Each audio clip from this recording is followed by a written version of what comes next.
Welcome back again from the break. I hope you had something really refreshing so that you are ready for the next presentation. Title is Helioterapy in Ancient Greece and Today. So the first question I want to raise is why Greece and not Egypt? Because we thought, or some of us think, that the heliotherapy has been founded in Egypt about 4,000 or 5,000 years ago. We do not have robust scientific data that this really is the case.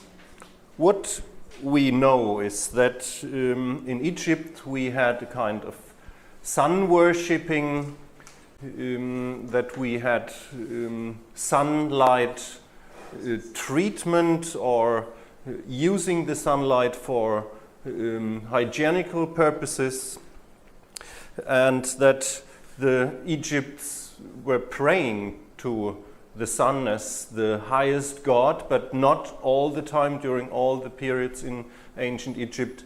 Here we see Amenhotep IV, or Echnaton.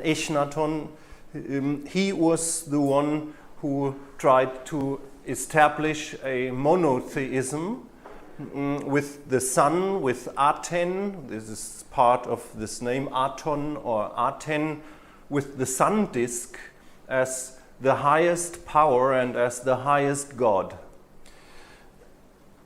And therefore we find this life-giving force of light symbolized by Aten, by this sun disk, in many, many pictures and statues and reliefs. We see another example for the sun disk, and especially the light medicine people would interpret pictures like these as the medical or therapeutical use of the sunlight. Again, Aten, here we see Echnaton as a sphinx, and on the next slide we see a little detail. It's the Ankh cross over here. And this is a sign, a symbol for life, this Ankh cross. I'm not sure, is it right in English? Ankh? And this Ankh cross symbolizes life, and therefore it is more or less logical that people would interpret this as a sign for the therapeutic use of sunlight. But it is only guesswork. What we definitely know. By the way, this, do you know the names, or at least one name of these three children we are seeing here on this picture, on this slide? Echnaton and Nofretete, and three children. One of the children of this couple is quite famous. Do you know? Yeah. What we know about the use of light in Egyptian medicine is, for example, from Herodot. He was traveling in the Mediterranean area many years and made his observations and wrote them down. And we know from Herodot that the Egypts used light, sunlight, for the conservation of food, that they used it for disinfection. And from the Battle of Pelusium, where the Persians were fighting against the Egyptians, he visited the places where they stored the bones and skulls, and they separated the skulls from the Egyptians and from the Persians. And Herodot noticed that with a little stone you could break a Persian skull, but you could not break the skulls of the Egyptian warriors, even with big stones, because they had much bigger or stronger bones. And he was the first suggesting that the use of sunlight was the reason for the strengthening of the bone structure, because the Egyptians, they removed their hair from the head and they went out into the sun and treated or just got the sunlight onto their skin.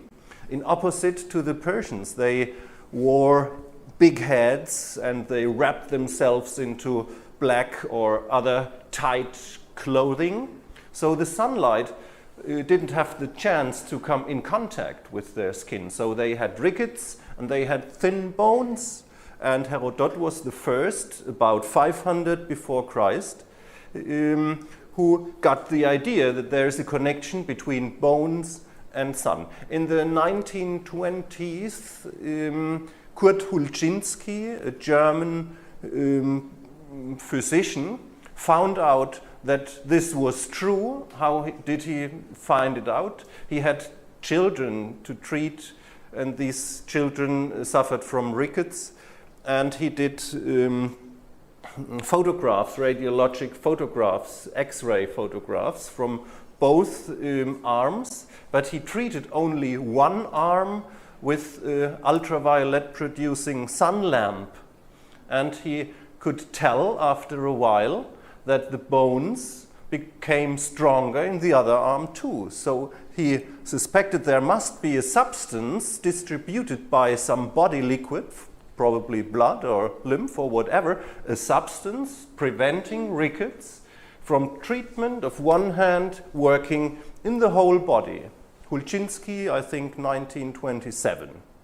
But back to the ancient times, we have more robust data from this famous Egyptian physician. His name was Imhotep, and he mentioned that in some medication recipes the sun was mentioned in terms of chronobiology more than 4,000 years ago. The Egyptians already knew when to take a medication. After sunrise or whenever the time was right, you find traces of this chronobiological thinking in Imhotep's material and data. Also, they used the sunlight for desiccation of medical preparations, to dry something they put together in terms of preparing a potion for healing. He also mentioned the photochemical activation of medical preparations. So if you brought substances together, you would have to put them out into the sun to activate them, otherwise they wouldn't work like they should. And they also knew that they had to protect several medication preparations from the sunlight, because they would decompose under the influence of sun. So photochemical ideas can be found in ancient Egypt. And we also have hints that they already knew about the photodynamic therapy. You know, photodynamic therapy was invented by Tappeiner, end of the 19th century.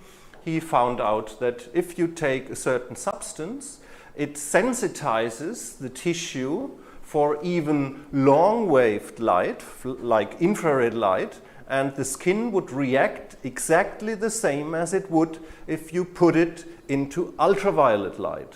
Photosensitization, photochemical therapy, you know it from today. If someone has actinic keratosis, you are using some cream to sensitize the skin, and then it's enough to shine red light on it, and it would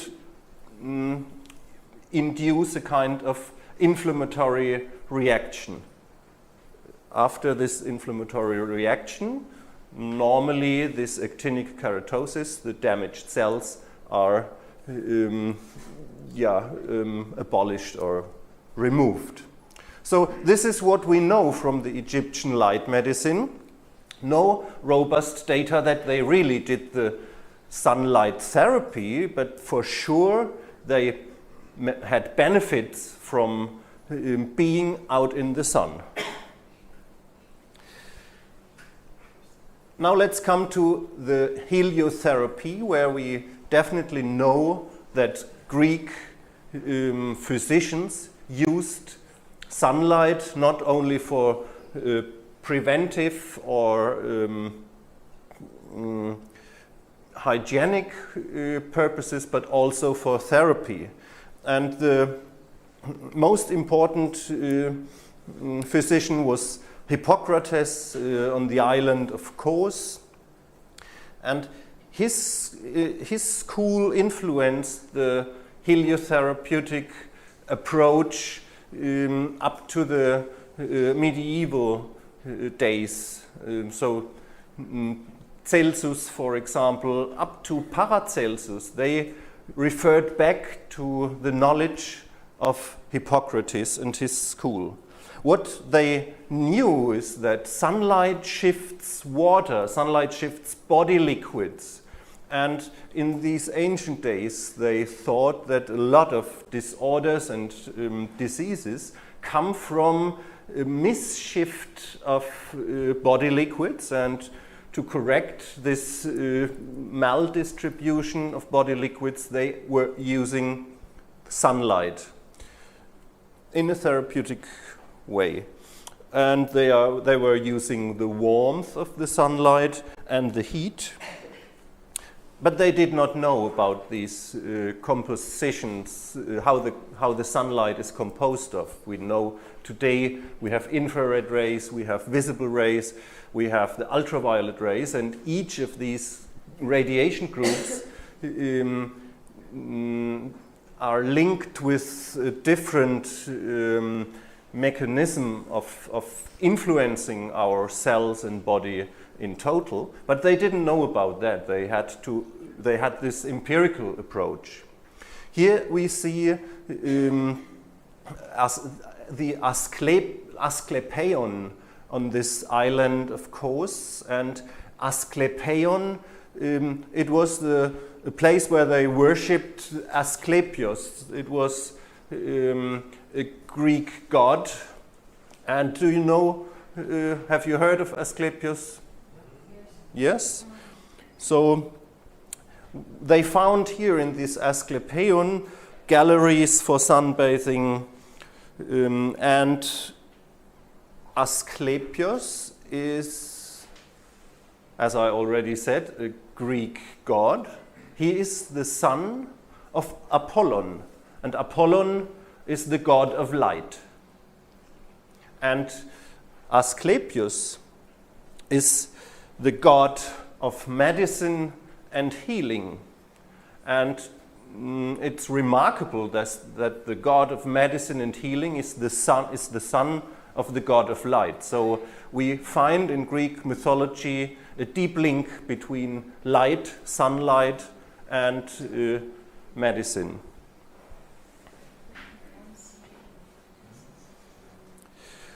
So here you find a short list of indications for heliotherapy in these ancient days. Shifting of body liquids, cauterization, that means burning of tumors using quartz crystal lenses, by the way. So also the ultraviolet part of the spectrum could pass through the lens. We find this again, I think 2,500 years later, when we look at Finsen's work, because he also used these rock crystal or quartz crystal lenses.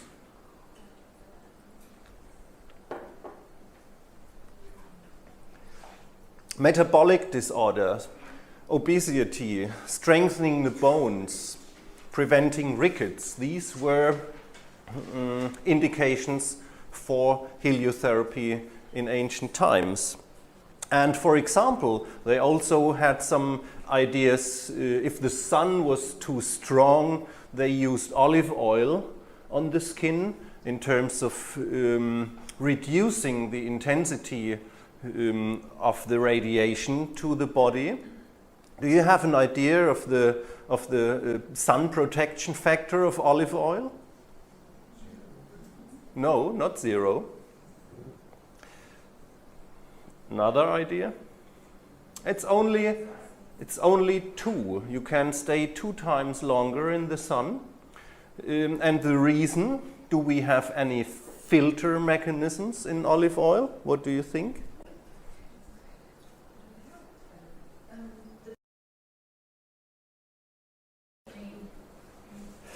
Yeah, but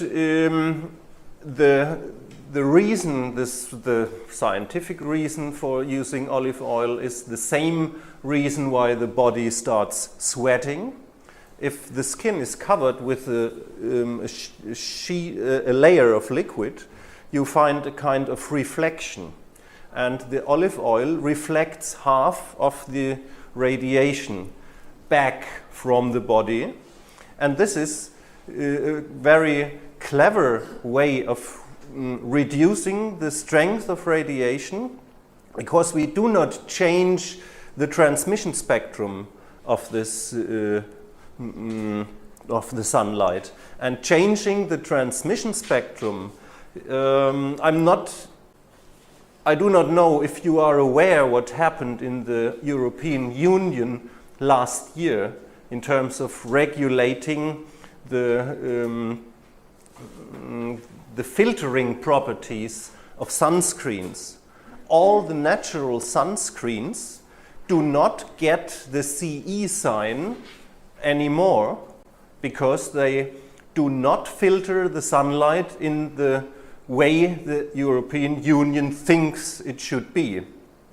And this leads to the fact that we can only purchase, for example, these titan dioxide suntan lotions, which reduce all the radiation parts in the same way. We only can buy this kind of stuff in Switzerland at the moment, but in the future it will probably disappear from the market.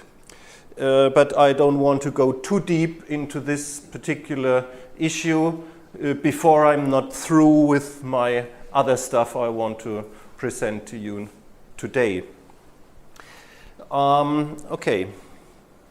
And another thing, what they already knew is always, in case of strong sunlight radiation, always protect your head. Because the head is transparent, we know that the pineal gland and all the other delicate steering and regulating mechanisms in the midbrain are quite sensitive to light. And if you do not protect your head, it could happen that the regulation properties of your system get lost. So always wear a hat when you are in the sunlight, even and especially when you do heliotherapy. And you find it in the 20th century in the construction plans for heliotherapeutic clinics. You find always a mechanism which prevents the head from being hit by the sunlight. Now let's skip about 2,500 years. What happened in between? We have the dark medieval age, where light did not play such an important role, and religious reasons led to covering the body completely from the sun for certain times. We had William Herschel, who discovered a certain part of the spectrum. Who knows which part it was? William Herschel was experimenting with astronomical instruments and trying to find out the heat content of radiation, and suddenly he was projecting a kind of rainbow through his optical instrument on a plate and put a thermometer into the different colors and measured the thermal activity of the colors. And suddenly he disappeared that in the dark beneath the red, the thermometer heats up much more, and this was the moment when he discovered the infrared radiation. Another question, but it's easier because you have the first answer already. Oh, okay. Who was the one who discovered ultraviolet? Ultraviolet rays. Pardon? No, Downs and Blunt, what did they do? Who said it? Downs and Blunt, I think they were working in the 80th of the 19th century, and they discovered that the ultraviolet radiation is responsible for the killing of bacteria, but they did not discover ultraviolet. Pardon? His name was Ritter. Ritter discovered, I think, in 1801, ultraviolet radiation. So we wanted to skip this, so we do. But it will help us when we look at this chart, at this slide. I have to help you in this field. You only have 100,000 receptors for blue, and especially in the macula lutea, you have none of them. So it's quite hard to read something which is written in a blue field. Here is written actinotherapy, and it's performed with ultraviolet light. We have the chromotherapy, which is performed with specific parts of the visible spectrum, and we have the thermotherapy, which you would perform with the infrared radiation. And the next slide gives us a little bit more detailed information. From the actinic therapy or actinotherapy, we can expect photochemical reactions. What is that? If you put something colorful out in the sun, it will fade out, the pigment will disappear, and this is a photochemical reaction. That means the ultraviolet content of sunlight destroys these receptive molecules so that they would lose, for example, their filtering and absorption abilities. We find a hyperemia which is delayed. Hyperemia, what does this mean? If you go out in the sun, what happens after a while? Sunburn. How long will it take until you realize that you got a sunburn? From the moment of exposition to the first sign of hyperemia coming from ultraviolet, how long does it take? 10 minutes? 20 minutes? No. Couple of hours, yeah. It takes from 2 to 4 hours, and this is the reason why we cannot rely on our feeling when we are dealing with the sun. We have to think forward. Not only our brain has to think forward, our anatomy and our physiology has learned during the course of evolution to think forward. This is the purpose of chronobiology, when we ask the question, why do we have these mechanisms installed in us, in our system? We find hormone production coming from the ultraviolet. What kind of hormone? The opposite could be true. You meant vitamin D. We have hormone destruction. What hormones are destructed in the ultraviolet light?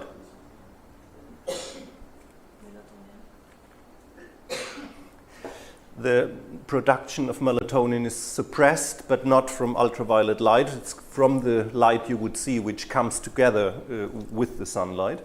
But most of the steroid hormones, for example, are destructed, and even the sun hormone itself, becomes destructed in sunlight after a certain while. So if you go out in the sun for more than 20 minutes, the excessive or the additional sun hormone, which precursor is produced in the skin, becomes destroyed from the ultraviolet. So there is a self-regulating mechanism which tells you it makes no sense to be in the sun for, in therapeutic thinking, in the sun for more than 20 minutes, because everything else would just lead into destruction of the hormones which have been built up to that moment. And what we also find for ultraviolet is the DNA damage. So DNA gets damaged from this highly energy-laden photons as we find them in the ultraviolet part of the spectrum. So the DNA damage, another tricky question for you.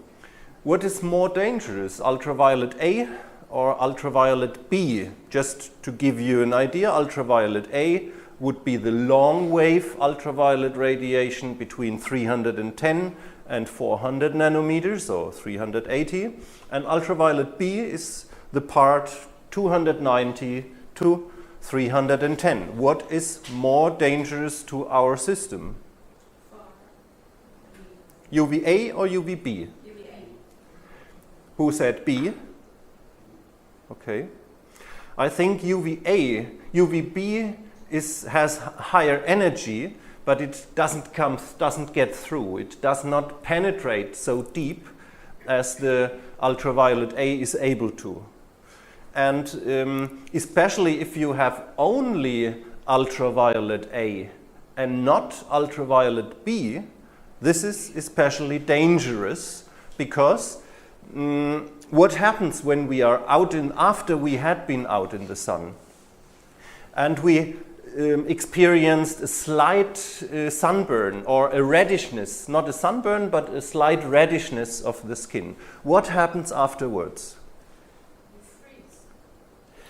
This is an overdose of ultraviolet from the head, more or less. So I'm talking about the skin at the moment. This, pardon? Edema, yeah. And what follows the edema? Inflammation. What follows the inflammation? It has a protective effect then if the sunlight less gets in. You find a thickening of mostly all skin layers.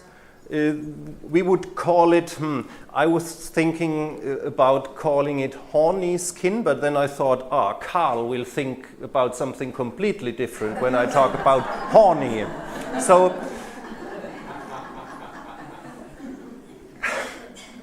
the light callus would be a better description. That means if we stress our tissue, it will build up. And if we stress our skin in the right dosage, it also will build up. And the light callus will lead to a protection of the deeper layers containing DNA, a protection from the ultraviolet rays. But this light callus only happens when you have enough ultraviolet B, because this edema, the histamine production, for example, the swelling of the capillaries, only occur in the same range of radiation as the production of vitamin D occurs. And this is 290 to 310 nanometers. In this range, in this ultraviolet B range, we have the most clear benefit from sunlight radiation. And now let's think about what the European Union tries to regulate. They say each sunscreen lotion has to filter out ultraviolet B 3 times stronger than ultraviolet A. Do you think this is clever? No. No, I don't think so either. I think this is really a dangerous thing, because the only way to detect that you had an overdose of sunlight is the edema, is the swelling. So the best would be not to filter the sunlight selectively, because this is a unique composition of radiation, and our body is attuned to this unique radiation distribution since millions of years. And when we start to pick out a certain part of the spectrum, in medical terms it becomes dangerous. Not immediately probably, but after a while. So if you hear today that sunlight produces cancer, this is only true, for example, in combination with sunlight screens, with sunscreen filters.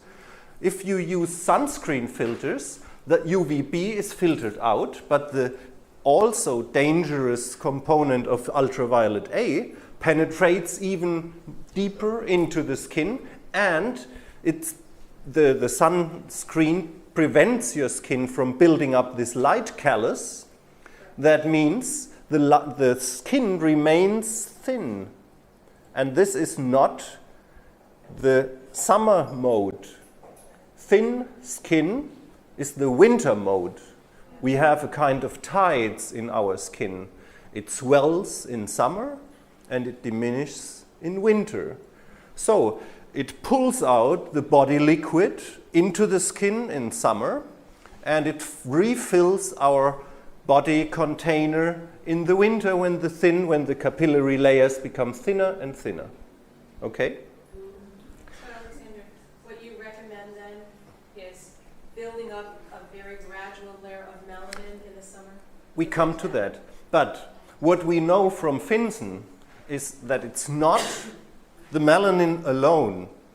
The most effective ultraviolet filter is the hemoglobin.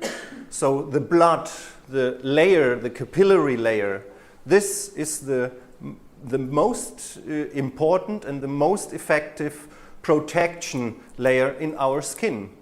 The melanin has more to do with thermoregulation, because melanin, it's a black photon antenna, it starts vibrating when it's hit, and so the sweating will be increased, for example. So look at the people living in the desert.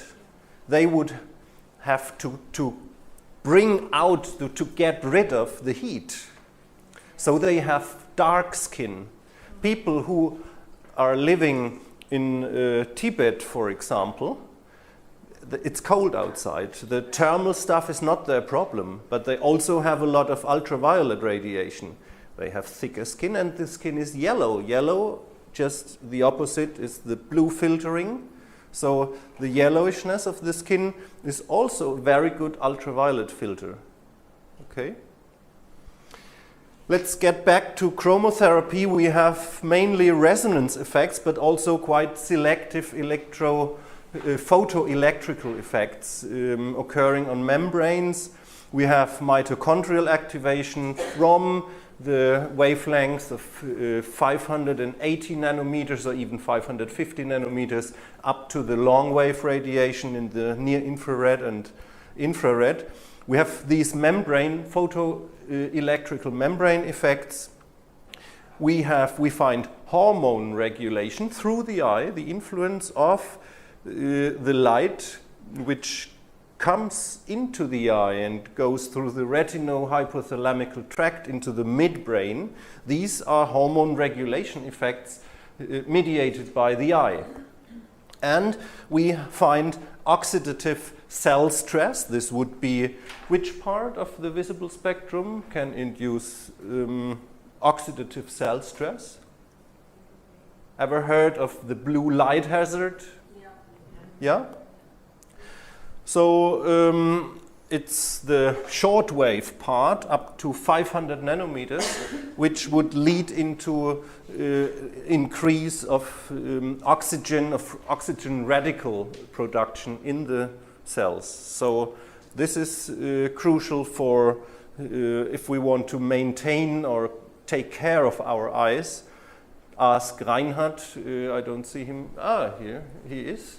He has some of his computer protection glasses, which you also can use as hormone protection glasses in order to control which kind of light hits your retina and which kind of hormonal or endocrine reaction you can expect from that. Thermotherapy, we find resonance and circulatory effects. We have an instant erythema. So if we go out in the sun and the sun radiation is hot and we get this erythema instantly, this is the first step of protecting our tissue from the ultraviolet rays of the sunlight. We have a water molecule activation. We can tell from these dents in this spectral distribution curve. We have a kind of excessive filtering coming from the atmospherical layers around our planet, and the water molecules, they transform the photonic energy into a rotation energy in these particular frequency ranges or wavelength ranges. We have hormone reconstruction. The infrared is moving the molecules, increasing the molecule dynamics. And so molecules which have fallen apart have a higher chance to meet again in the right connection way. And so we have a kind of reconstruction of molecules which have been destroyed by the shortwave radiation. So a kind of compensatory effect, not only in terms of vision. When we think about spectral opponency, we have to go much deeper and also think about the molecular effects in our cells, in our system. And we have cell repair. For example, Janice Eels was one of the presenters I could listen to at one of the Syntonics meetings. She is working with wound healing, with restoring the retinal functions after laser hazard, for example, using this part of the spectrum, the long wave part of the spectrum, mainly the so-called near-infrared radiation spectrum, which goes from about 700 nanometers to 14 or 1500 nanometers. So the near-infrared radiation range is defined. And when we are wondering, looking at the following slides, why sunlight is such a potent healing means of healing, then we have to think about these different properties from the different spectral ranges, and then we understand better why we have such a precious radiation compound in natural sunlight. Here we come to Niels Rüberg-Finsen, the only physician who received a Nobel Prize for medicine and physiology. He studied in the late 19th century medicine at the University of Copenhagen. And in 1893, he started the treatment of pox with red light. And this often is quoted as a proof of color therapy. But be careful if you use this argument, because color therapy is using a particular part of the visible spectrum in order to activate something or to go into resonance with something. What Finsen did using the red light. He wanted to cut off the short wavelengths because he found out that the ultraviolet part of the radiation would lead into an inflammation of these POC emanations in the skin. So they would become infected most of the time, and people would die from this infection of the skin and not from the POCs themselves.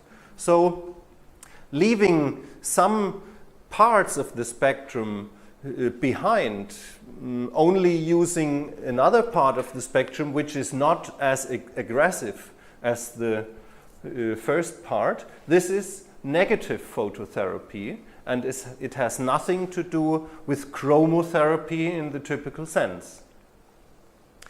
In 1896, he founded the Finsen Institute in Copenhagen. In 1903, he received the Nobel Prize, as I already told you, and 1 year later he passed away, suffering since many, many years. Shortly after he started studying medicine, he suffered from a PIC syndrome, which would lead into edema in the belly, and several years he lived just with one little portion of water for the whole day, because he found out if he would drink like a normal human does, his belly would swell and swell and swell. And so he had to have this water removed by a catheter.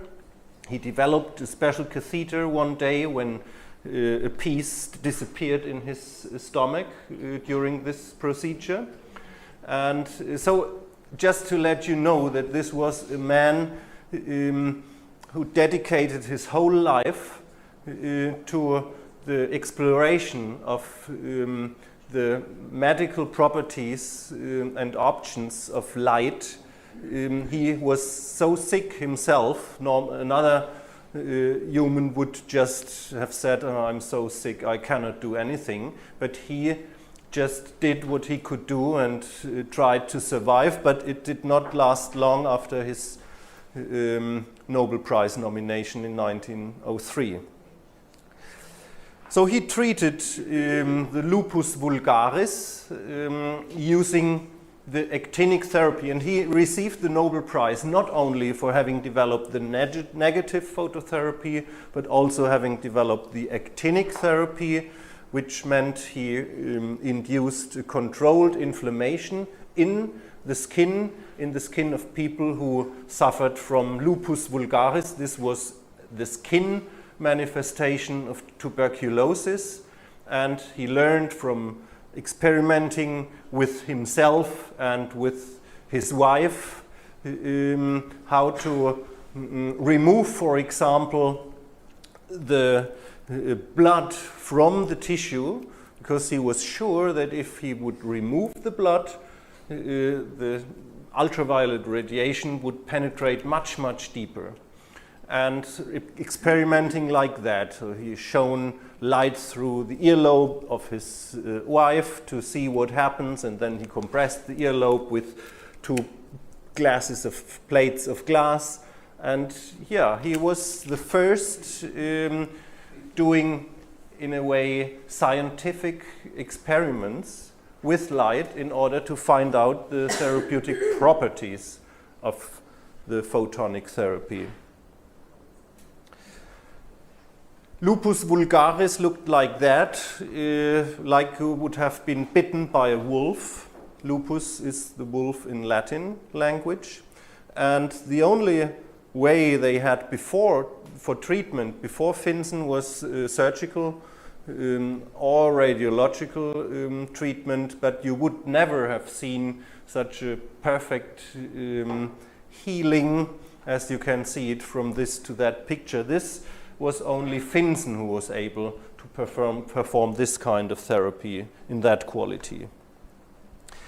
After Finsen, there were a lot of physicians using sunlight. Finsen started to shift in his therapeutic way from sunlight to electrical light, because in Copenhagen or in Denmark they had only 20 to 30 days over the year to use the sunlight for these therapeutic purposes. So he started to use carbon arc lamps, and later in Germany these ultraviolet sun lamps have been used also for the treatment of lupus vulgaris and tuberculosis. But Auguste Rollier, a Swiss physician, he used the sunlight in the Swiss mountains, not only in terms of treating people, also in terms of preventive and hygienic and use of the sunlight. Here you see a little patient of Rollier with, I think, more than 30 manifestations of tuberculosis on the whole body. Lymph nodes were affected, and you can tell it from here. And normally this little boy would have died a few weeks later, but he was lucky, came into the Swiss mountains and had been treated by Rollier. After 18 months, you can see him in this condition and in that condition. And this little guy stayed with Rollier in the mountains, so he had an overview. Also 15 and 23 years later, he could tell that this boy had been cured from tuberculosis. And tuberculosis is mainly a problem of the immune system, as many things are. And here we find a diagram of the basic vegetative regulation according to Hoff. He was a German physician, and it's quite astonishing what he already knew in 1934 about the regulation system, the endocrine and hormonal regulation system. The only thing I put in is the eye, the retinohypothalamical tract, and the suprachiasmatic nucleus. This is not from Ferdinand Hoff, but all the rest is from him. So in days when when other physicians didn't think about the pineal gland, he already knew that the pineal gland acts in a repressing way on the gonads, for example. And he understood the pineal gland and the pituitary gland as the antagonistic actors of a higher principle which is located in the midbrain and which is controlled by the suprachiasmatic nucleus. And still today in medicine, even in the latest research, they do not respect this antagonism between pituitary and pineal gland. And it's quite essential to make sure that if you take apart one pole of an antagonistic system, the whole thing cannot be understood anymore. An antagonistic system listens to a certain set of rules which are different from non-antagonistic systems. This is quite important. I want to point that out. And sympathetic and parasympathetic system, they are antagonistic ones, and we go into the hormones for this antagonistic regulation, but just a step aside. On one hand, we have more sunlight, less cancer. These are constant findings in epidemiology. An American physician epidemiologist, Frank Appley, found this out in the 40s. We have less breast cancer. You know this chart. And just when we are stepping apart for a while, this is what Jacob wanted to show you. This is the pathways of light reception. And do you know where you can get this chart from? Who knows? Please be... Who does not know? Okay, wrong question. Who does not know? You can go to the ILA website, International Light Association.eu. It's the free media content where you can download this. I asked Jacob 2 years ago if he would give his allowance to put it on this website, and thank you again very, very much for sharing this detailed knowledge with us.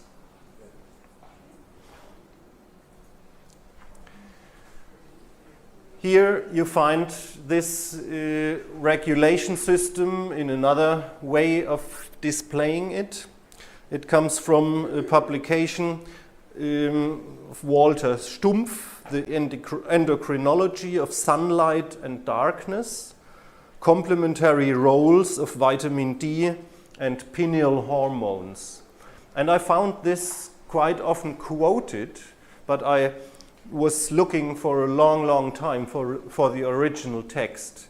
I have it in the meantime on my computer, and those of you who have a USB stick with you can have, I would share it with you, the original text, because it gives you a much deeper insight in this antagonistic system.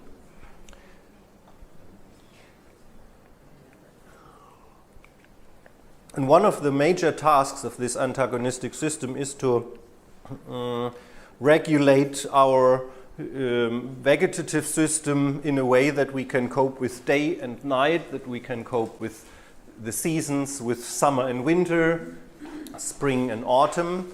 And the more important part seems to me the activating branch. It's covered by the pituitary gland, producing adrenaline, noradrenaline, and so on and so on. And we only have one counterbalance, and this is the melatonin produced by the pineal gland. But most of the researchers focus on this part, but Stumpf was one of the first insisting in the importance of both aspects of this antagonistic system. And here we have a chart showing us more clearly what we can find in terms of chronobiologic. We need an increase of stress hormones when we start our day, and we need a decrease of stress hormones when the day is over, when we want to regenerate. And the regeneration hormone is the melatonin, which is only produced if we have low levels of light during the evening and during the night. Chronobiologic means that all these organs you can see here are controlled by pineal gland and pituitary gland. We have from the midbrain nervous impulses, and these have to be coordinated with the hormonal or endocrine signals coming from these two major actors of our hormone system. The balance between these two poles is promoted by the periodic change. The periodic change, we find also a rhythm between light and darkness. And again, it's an antagonistic system. And why do I show a lizard here? Most of the hormones we are talking about in terms of light regulation, we not only find in humans, we find them also in bacteria, we find them in fungi, we find them in reptiles. And the reptile is probably, for that reason, a much better example to understand the light reactions than the mouse is. Why? The mouse is a mammal, that's for sure. But when does the mouse live? During the night. And we live during the day. And the reptiles also live during the day. So their internal switching and circuitry concerning these regulation hormones, for example, melatonin, stress hormones, sun hormone, are more or less identical with these creatures compared to mouse and other mammals living during the night. You can tell them from having big eyes.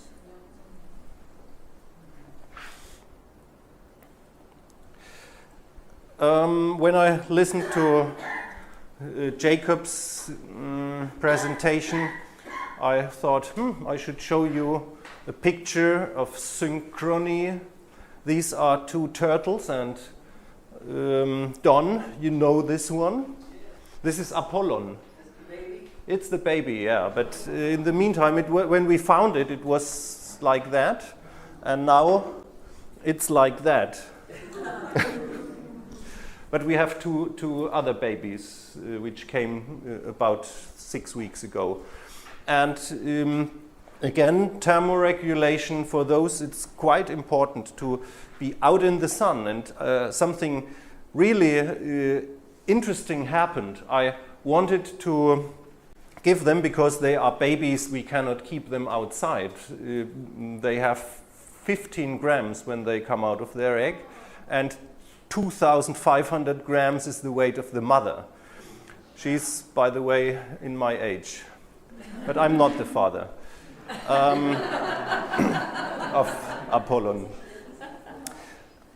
I wanted to remove the alternative current halogen light from their terrarium and installed a kind of cold incandescent lamp driven with a transformer for direct current, so that there was no light modulation. And what happened?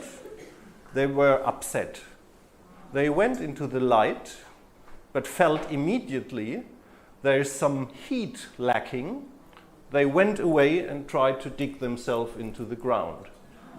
A more detailed and clear reaction you could seldom find, and therefore for me it's a quite interesting thing to investigate the behavior of these reptiles, which have a 200 million year old program facing the light, controlling the amount of light coming into their body, and as I already told you, they have the same hormones in order to control this.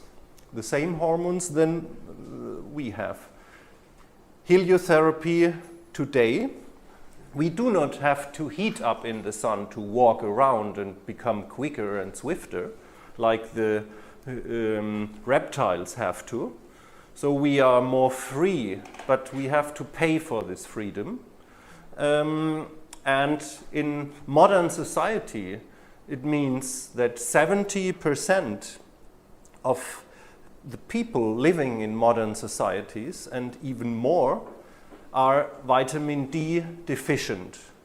And as you might know, that vitamin D is just a wrong expression for a steroid hormone.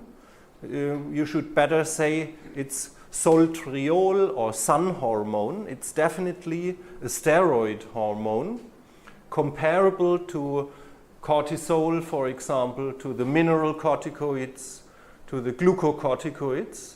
It's a very important and essential hormone produced by sunlight in our skin. And this is the reason, one of the most important reasons why we should go out in the sun, take off our clothes, at least most of them, and protect our head and get some of this sunlight into our skin. This slide shows the seasonal change of sensitivity for an erythema, and I mean the delayed erythema coming from the ultraviolet. You can see we are more sensitive to ultraviolet radiation in spring, and during the summer the sensitivity decreases. So the timing again is very important. Here we see the sun adaptation schedule according to Rollier. This was your question before, Jennifer. 5 minutes, next day 5 minutes more, next day 5 minutes more, and you would use a blanket just to protect the rest of the body, and start with your ankles and feet, and then you next day you can your lower limb. Yes, so you Treat pull your- the pull Yeah, the you down. pull it up and up, and so you can train your skin to cope with the sun radiation without using any sunscreen, and the result is after 3 weeks you have built up intrinsic sunscreen in the range of 40 to 50. So we do not really need any sunscreen if we stay there where we normally live, and if we use the sunlight in the proper manner. Adaptation to sunlight only works step by step. You cannot force nature in terms of increasing these adaptation or changing the speed of this adaptation process. How long would it stay that system she had built up? How long? For how long? The whole life or what? No. For the summer. For the time where you, in summer, we have in our areas where we live 16 hours of sun.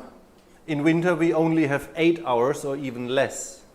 And so this range has to be covered, and in winter we have to soak up the sun, to say it with Sheryl Crow, and in summer we have to protect partly from the sun.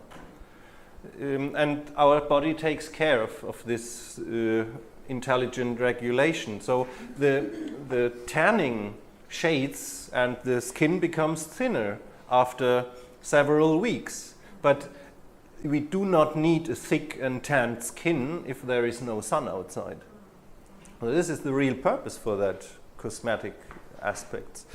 The intention is short exposition time for maximal vitamin D production. If we treat large skin areas and protect our head, we have the most efficient building up of this sun hormone. This is clear if you only use hands and face, skin of the hands and the face. It's less effective than going out in the sun with the whole body. High noon is the best time, even if medical doctors would tell you something different. High noon is the best time for taking a sun bath. Why? Shorter wavelengths are filtered out on longer ways. So if the sun is not standing up in the sky, we have longer passing ways through the atmosphere, and so the ultraviolet B radiation is filtered out. But this is what we want from sunlight. We want ultraviolet B. So the shortest distance to pass through for the sunlight is at high noon. It means daylight serving time, you have to respect that and correct it to go out in the sun for high noon when the shadows are shortest. No sunscreens, no chemical sunscreens especially, a factor of 20 diminishes the vitamin D production by 99.9%. And 20 minutes of full body exposition equals the intake of 10,000 to 20,000 international units of vitamin D. So 1 minute full body sun tonation at noon time gives you more vitamin D concentration than one pill. So it's better to use the skin instead of these pharmacological products. Denise, there is a question? Why specifically should hair protection be essential? Is it because you are so much more sensitive, you will take more in? And if you are, then can we not take it into our hair control? What's the difference? The heat regulation center, for example, is located more or less in your head. This is the steering and controlling central. And like you would be glad if the fan in your computer cools the processor, we have to take care that our processor also stays in a cool position. And I cannot show it to you here, but I have a quite sensitive measuring instrument which indicates the light shining through the skull. You can put it in your forehead and go into the sun, and this system reacts. So we only have 5 centimeters to get into the center of our brain. And for radiation, and especially infrared radiation, it's no problem at all. And this would interfere with the protection and regulation mechanisms happening there. Alexandra, how does that compare to what you said before about the Egyptians and the thickness of their skull? Is it possible that more exposure actually creates a thickening of the bone, as it would also a thickening of the skin, to become a protective mechanism, as well as obviously protection for osteoporosis and so on? This could be. I didn't find any publication on that, but I think a kind of overreaction is in an adaptive system always possible.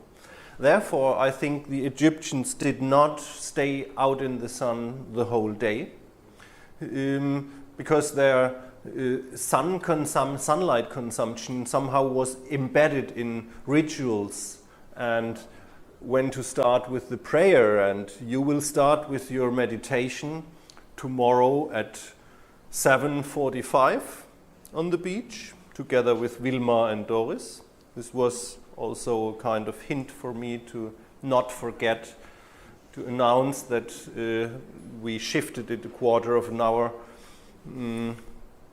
So 7:45, you can practice sun meditation and helioterapy on the beach. The only thing is, it's more effective to have another 20 minutes when you are entrained to catch up the sun. Otherwise, you should start with 5 minutes when we have our Mediterranean break.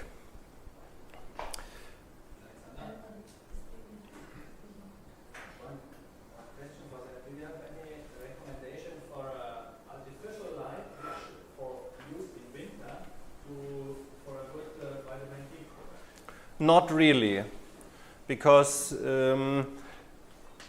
the trick is to install or reinstall the rhythm. And the normal rhythm for us is that we build up enough vitamin D. I can show you here. You all have heard from cholesterol, and all the steroid hormones are constructed from cholesterol, and the 7-dehydrocholesterol is changed into pre-vitamin D3 by ultraviolet B light. Then this pre-vitamin D is transformed into vitamin D in the liver, and this is the storage form of vitamin D. So I think it remains at least 2-3 months. degrades step by step, but you have significant amounts even after 3 months. If you had enough in summer, if your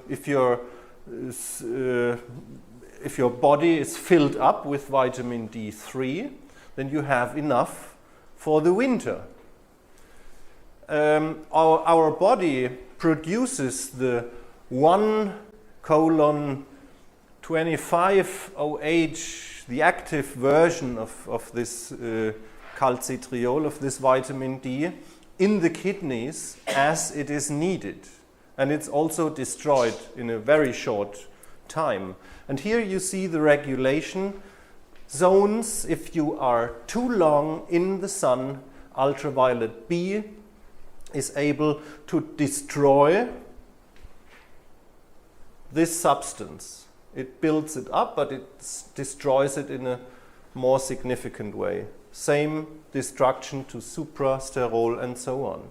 So this is the self-regulating process I was talking about earlier.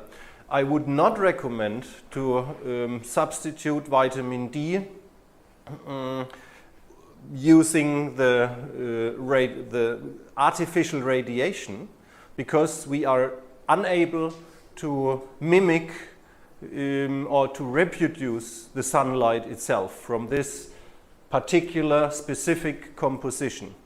So probably if you think you are vitamin D deficient, you should go to your doctor, should have a blood test, and once you are sure that you are deficient, take it over the winter, and in the next summer do a kind of re-establishing of the natural rhythm, re-establish the chronobiological things in your system by scheduling your day in a way that you can go out in the sun once it's there.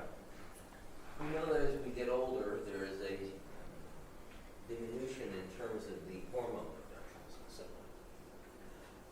What do you know about use of sunlight to see if we can increase some of those hormones that seem to naturally decrease as we age?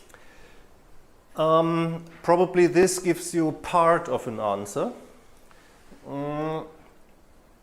The benefit of optimal vitamin D supply is, you can get back to this question when I have explained this, this slide.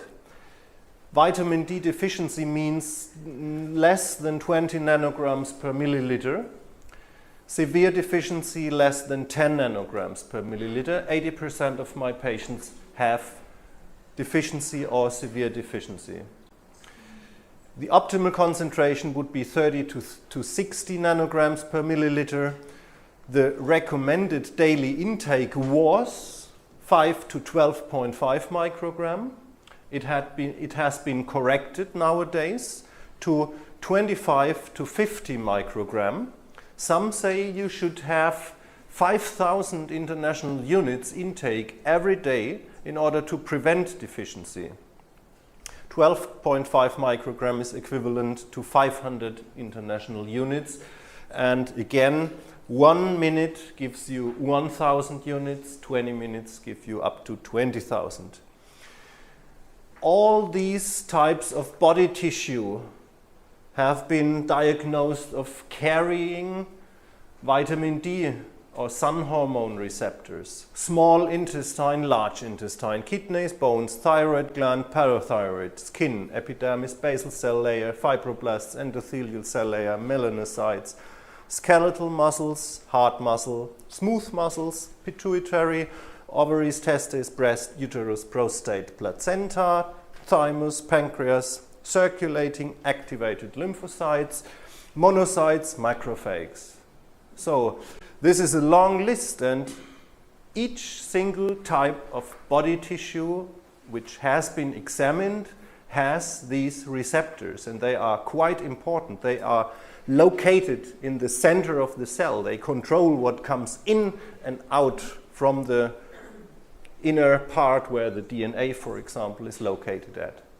Vitamin D deficiency is a risk factor, and you can find studies and studies and studies on that for high blood pressure, cardiovascular diseases, breast cancer, colon cancer, osteopenia, osteoporosis, infectious diseases like tuberculosis, rickets, multiple sclerosis, morbus Crohn, diabetes mellitus type 1, systemic lupus erythematodes, higher mortality in general.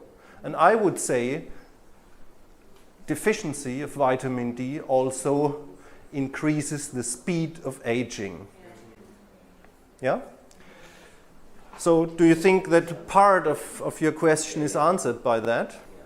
Then I have the chance to flip to the next chart. What do you think? What is this?